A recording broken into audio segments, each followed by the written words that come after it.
Hey YouTube, this is Dean making another vid. If you like my content, please consider hitting the like button. Also, please consider subscribing, as it is very much appreciated. This is a requested video by Chris.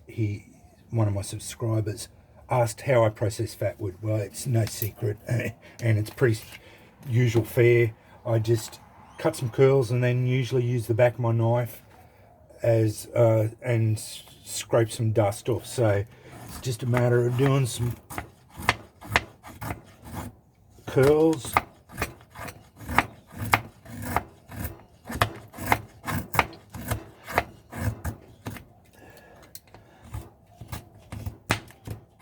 Without trying to spill it all over the joint.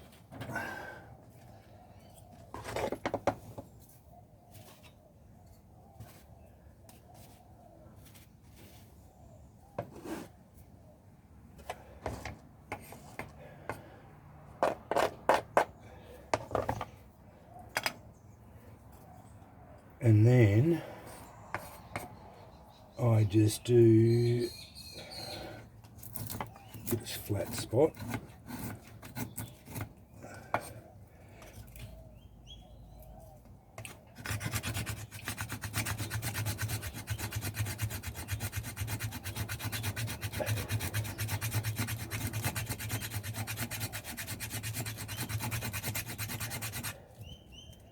Again, without trying to spill it all over the joint.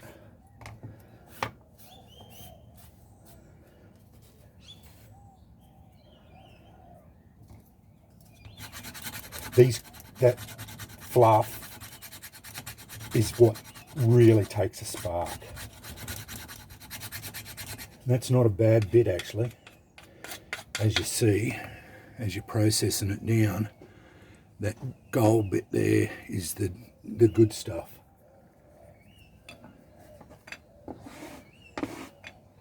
I usually do it up on a table and you don't get it all over the joint. You just scrape it off the blade.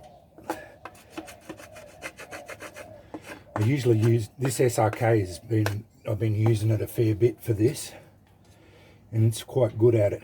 Nice spine. That spine is really good for the scraping bit. But the more resinous, you do get a lot of the resin on it. So yeah, it gets a bit sticky. It's that fluffy stuff is really good. That's the stuff you really want, because that's the stuff that. But you get the idea, and then it's just a matter of probably a few more curls if you want to be a bit wasteful.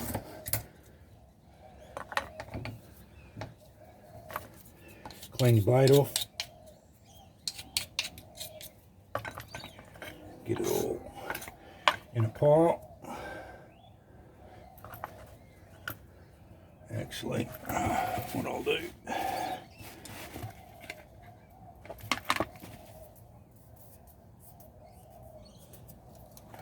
put that away.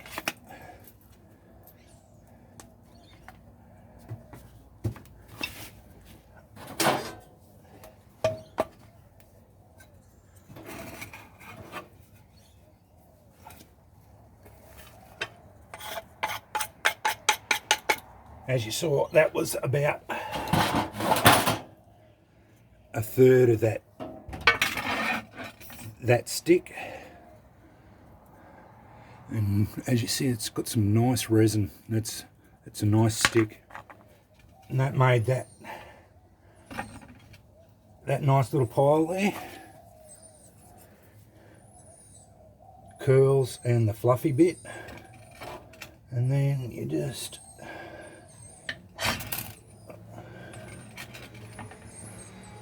thought that was going to go. Drive a spark into it. As you see, I try to target the fluffy bits with the spark.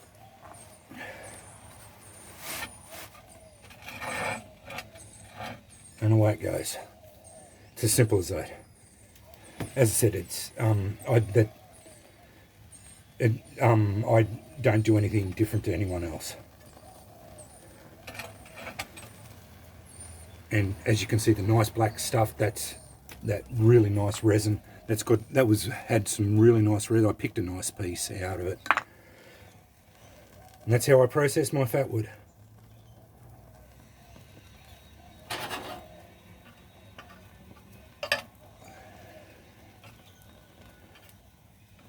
So you're getting 2 fatwood fires today for Friday. So, but anyway, Chris said he wanted to see how I did it. So I like to do any requested videos that I try and get as many, try and do any of the requested videos as I can.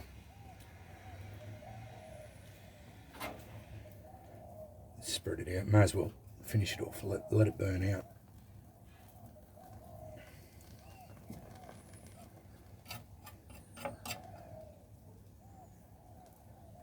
Those bigger curls are the ones that take a little while to burn off, because they're bigger chips. The fluff burns up really quick.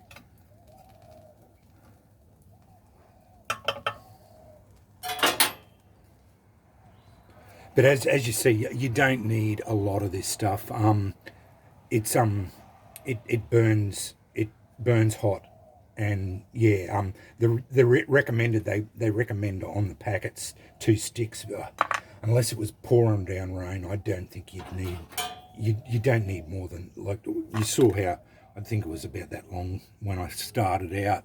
So you don't need that much of it, unless you want to be really wasteful and buying packets of the stuff. But if you're securing it out in the bush, and you get onto it, I think you can become a little bit wasteful with it, because you do tend to have a lot of it on hand if you get onto a lot of it and you're finding it all the time. Well, it's a resource that you don't really see an end to. But for people who don't have a lot of it, you become very frugal with it, obviously. So yeah, but if you're buying it, I wouldn't be using, if it's costing you money, I wouldn't be using a lot of it. That's the way I look at it. But yeah, I tend to use a lot more of it in my demonstrations and that, just to fool around with it. But I do have a lot of it on hand, so I tend to be able to burn a lot of it off. But yeah, I am a lot more wasteful with it too. I've got a lot of it on hand, so it doesn't really worry me.